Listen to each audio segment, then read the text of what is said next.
সেক্রেটারিয়েটে ঢিল ছেড়া দূরত্বে যে কর্মসূচি আপনাদের 3 দিন ব্যাপী চলছে, যা মহামান্য উচ্চ আদালতের নির্দেশে আর খানিক পরে সমাপ্ত করতে হবে। আমি প্রথমেই জুডিশিয়ারিকে আন্তরিক ধন্যবাদ এবং কৃতজ্ঞতা জ্ঞাপন করি। সংগ্রামী যৌথ মঞ্চ একটি অরাজনৈতিক প্ল্যাটফর্ম এবং তারা সরকারের দ্বারা, রাজ্য সরকারের দ্বারা শুধু বঞ্চিত নয়, পীড়িত, শোষিত এবং আক্রান্ত। সংগ্রামী যৌথ মঞ্চে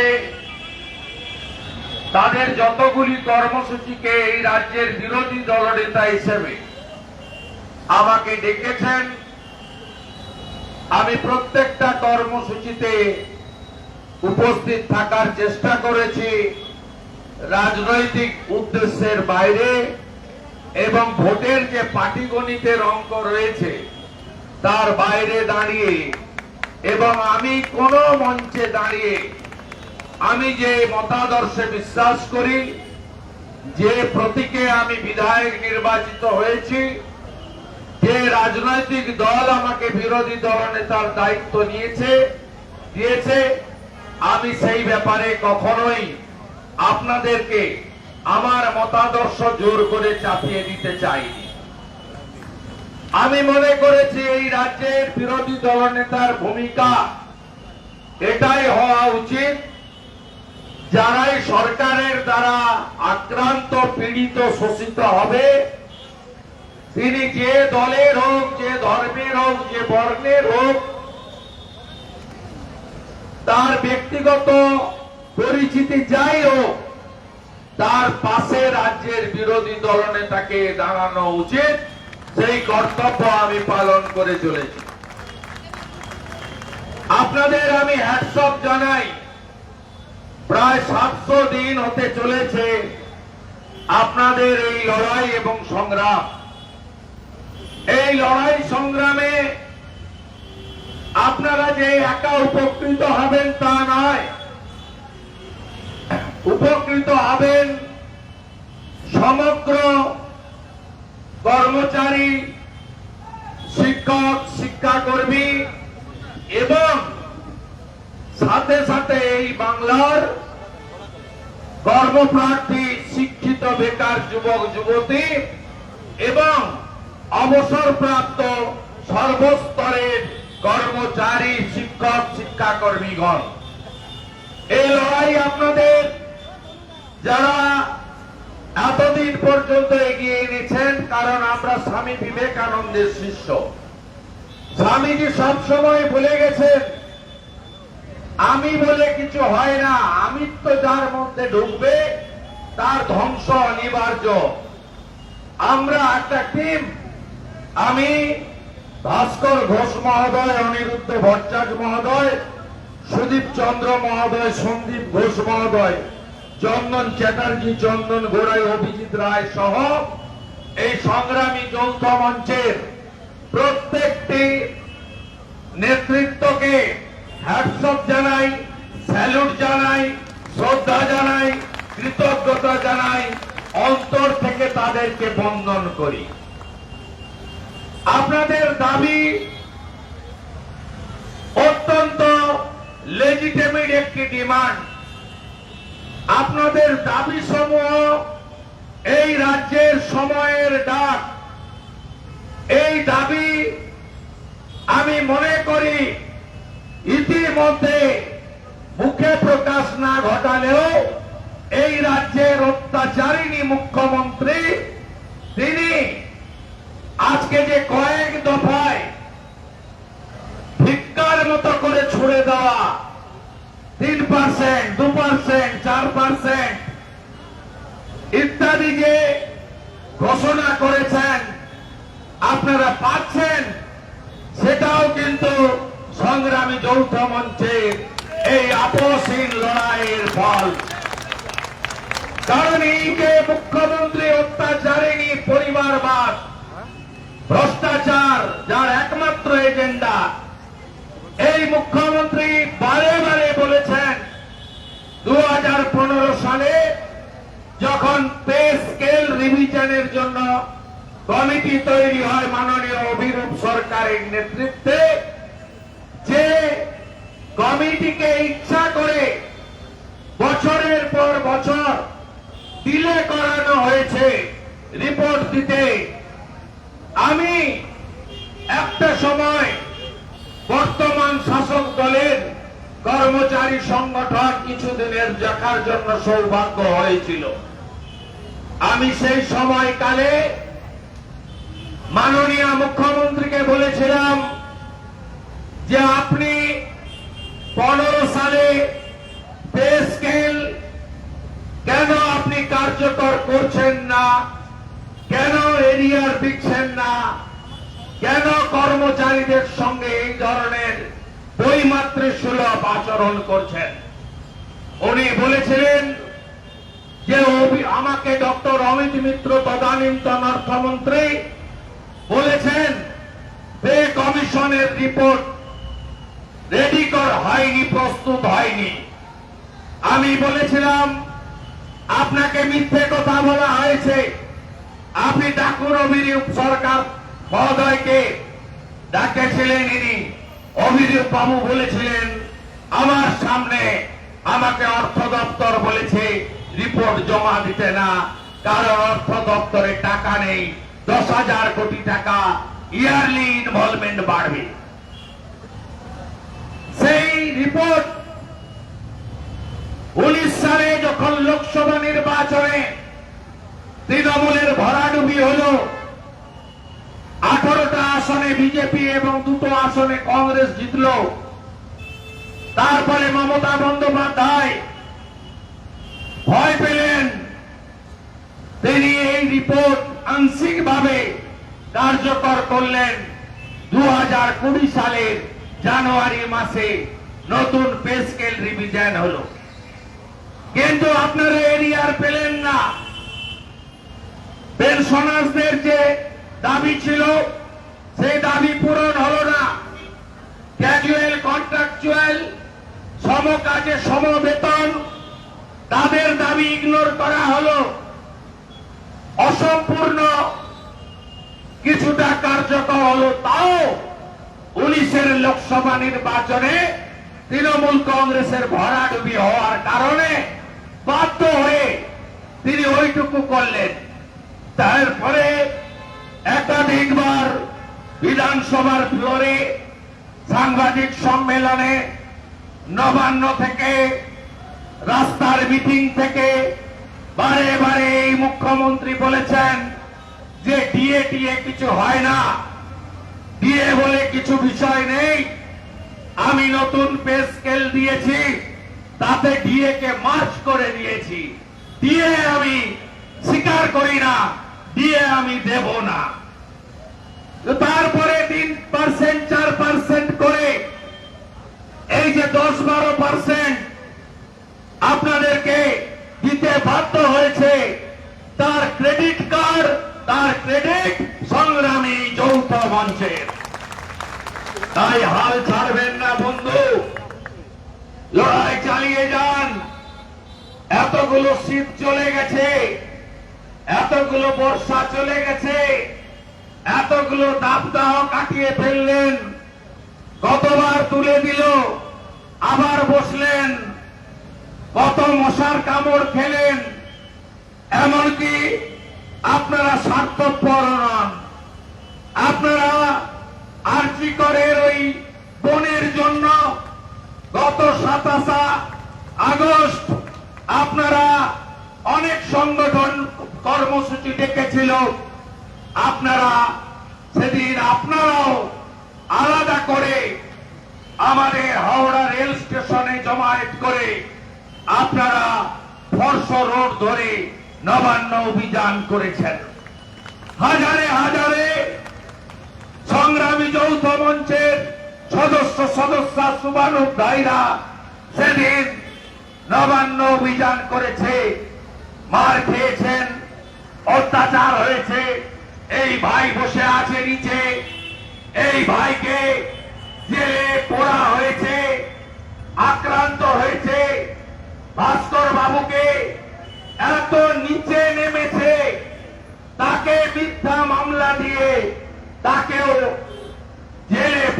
পরিকল্পনা এই অত্যাচারী সরকার যারা ব্রিটিশের অত্যাচারকেও হার মানিয়ে দিয়েছে আপনাদের উপরে করেছে। আপনারাও ধৈর্যের সঙ্গে লড়াইটা চালিয়ে যাচ্ছেন। দুটো শব্দ আপনাদের আদর্শ, একটা হলো ধৈর্য আর একটা হলো সহ্য। আপনারা অপরূপ দৃষ্টান্ত স্থাপন করেছেন এবং মমতা বন্দ্যোপাধ্যায় আপনাদের উপরে তার প্রশাসনকে অত্যন্ত নগ্নভাবে লাগিয়েছেন। আজকে ভাস্কর বাবু সহ আপনারা লিগ্যাল প্রোটেকশন পেয়েছেন। আবার শুরু করেছিলাম হ্যাটসঅপ দিয়ে, রিগার্ড দিয়ে জুডিশিয়ারিকে।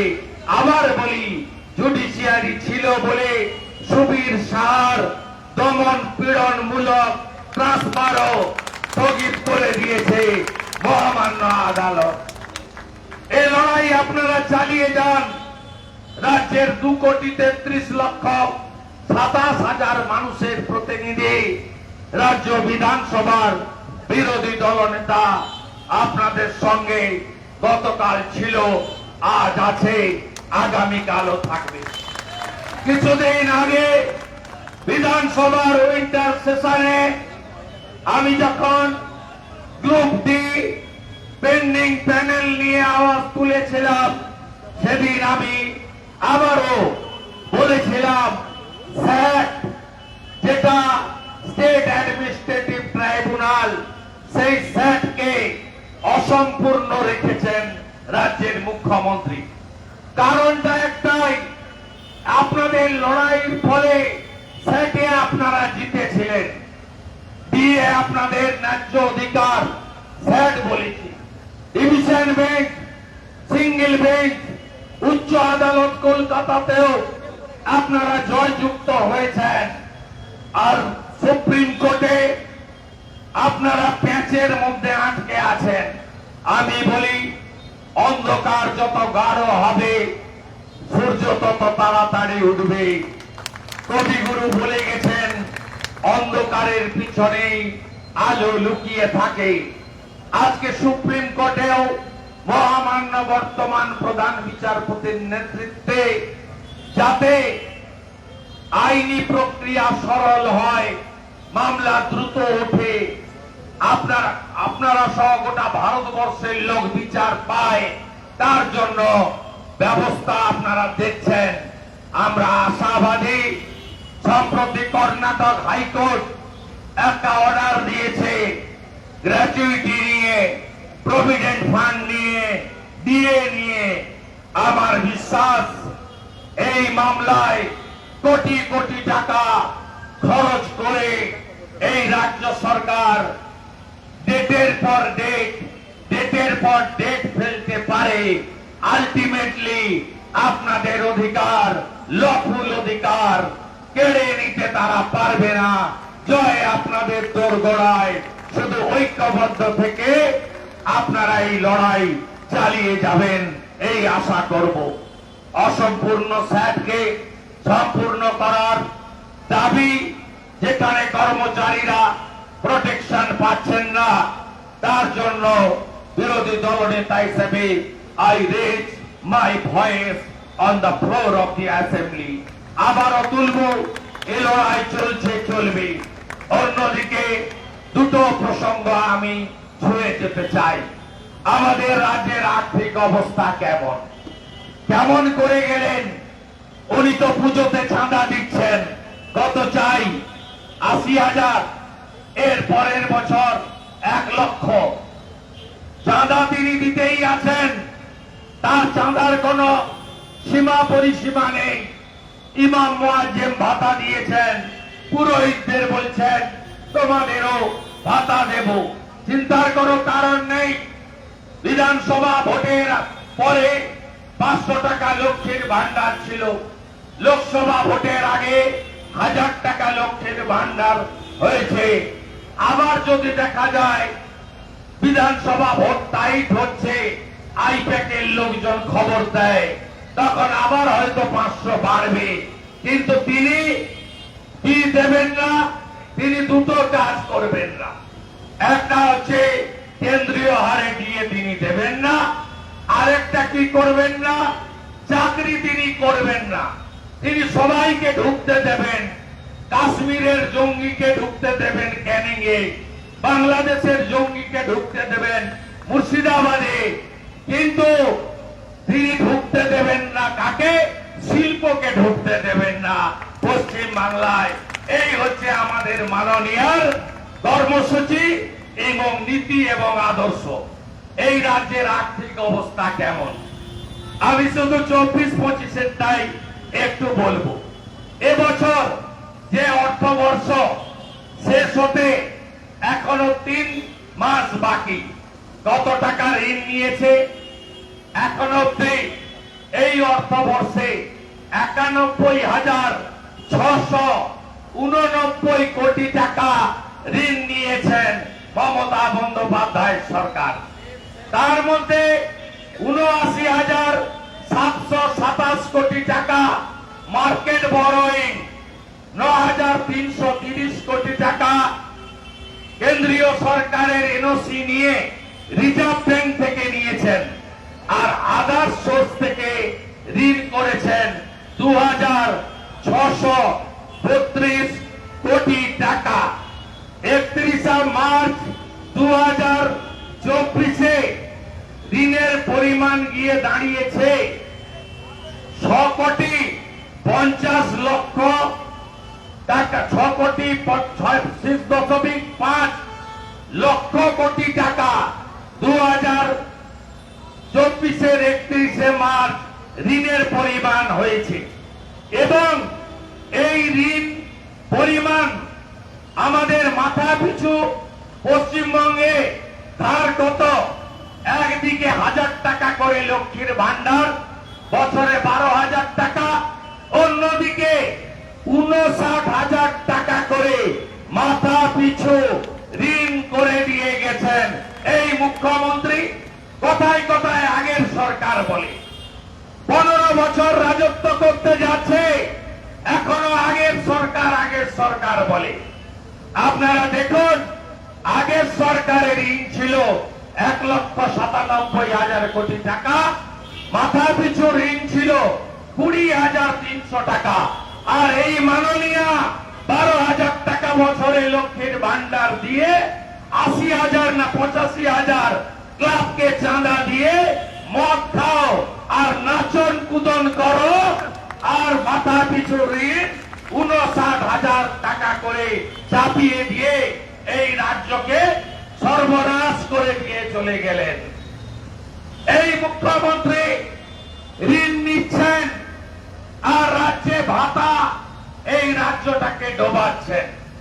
আপনাদের ঐক্যবদ্ধ আন্দোলন চাই, সাথে সাথে এমন কোন জায়গা নেই দুর্নীতি হয়নি।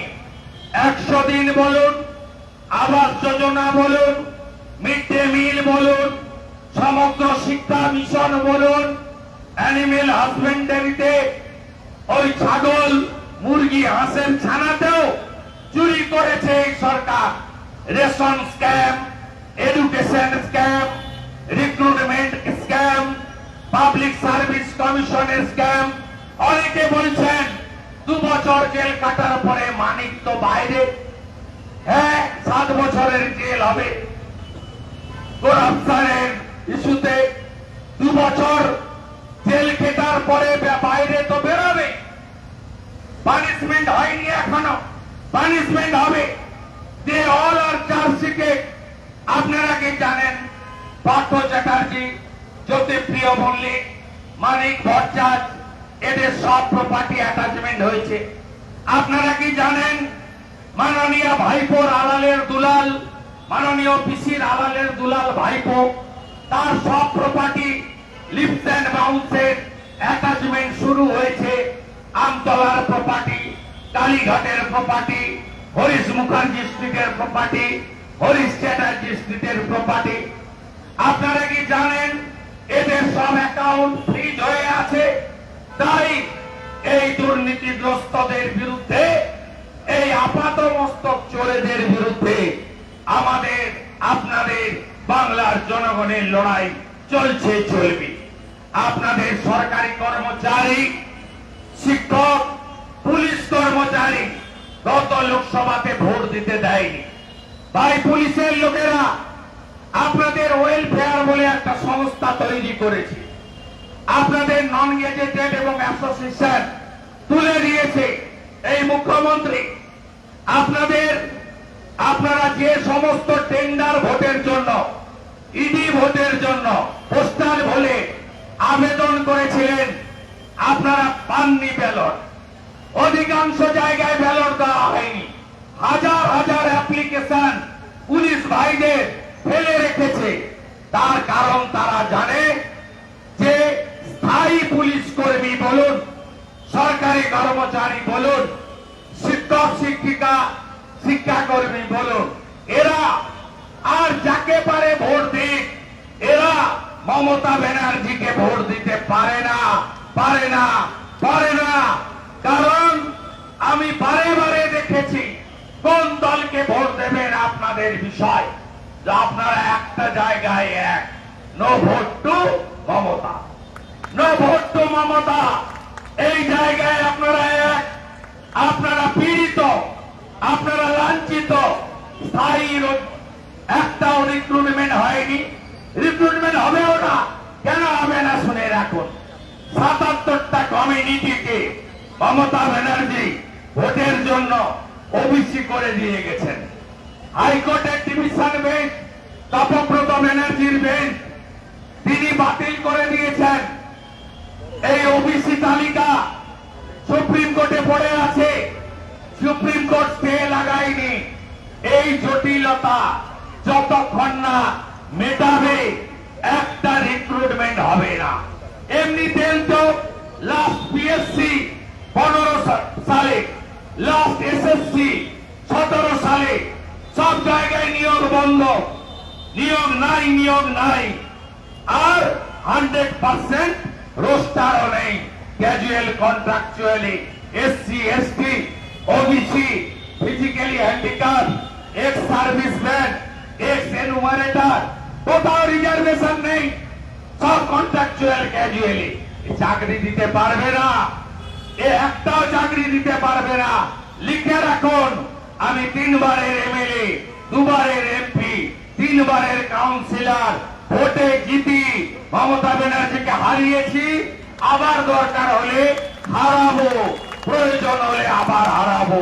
আমি আপনাদেরকে দায়িত্ব নিয়ে বলে যাচ্ছি। আর পরিশেষে সময় প্রায় শেষের দিকে, আমাদের 26,000 2016 যে প্যানেল, টিচিং নন টিচিং, এই ভাইরা বোনেরা, তাদের মধ্যে যারা যোগ্য বৈধ আতঙ্কে আছেন। কারণ সুপ্রিম কোর্টে এটা ধামাচাপা দেওয়া ছিল। বর্তমান প্রধান বিচারপতি 2টো হিয়ারিং করেছেন। আমি বৈধদের পক্ষে, অবৈধদের বিরুদ্ধে। গত 2বার কোর্টের লাইভ ভিউ আপনারা দেখেছেন। তাতে প্রধান বিচারপতির বেঞ্চ বারে বারে বলছেন এসএসসি কে বৈধ আর অবৈধ আলাদা করে দিন। ডাল মে কুছ কালা হয় না, পুরা ডালই কালা হয়। এটা আমার কথা নয়, সর্বোচ্চ আদালতের কথা।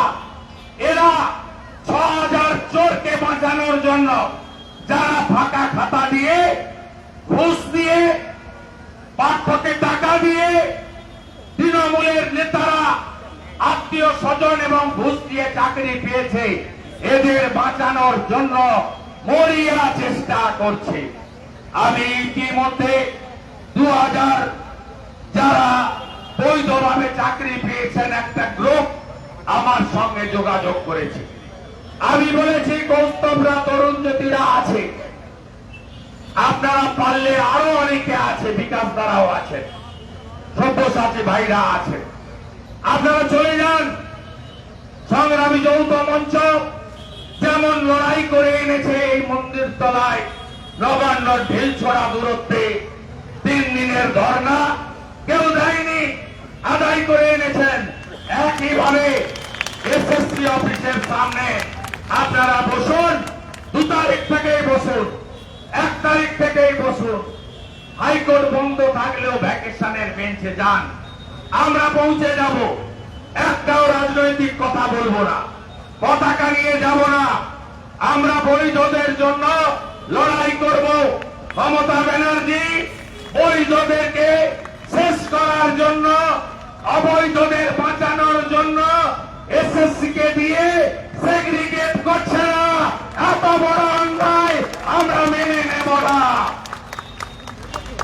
এ লড়াই আমাদের করতে হবে, এ লড়াইতে জিততে হবে। আপনাদের সঙ্গে ছিলাম, আছি, থাকবো। দিনের লড়াইতে কর্মচারী পরিষদ আপনাদের যৌথ মঞ্চের একটা অংশীদার, তাদের লিগ্যাল ব্যাটেলে আমি আছি, সাহায্য করছি।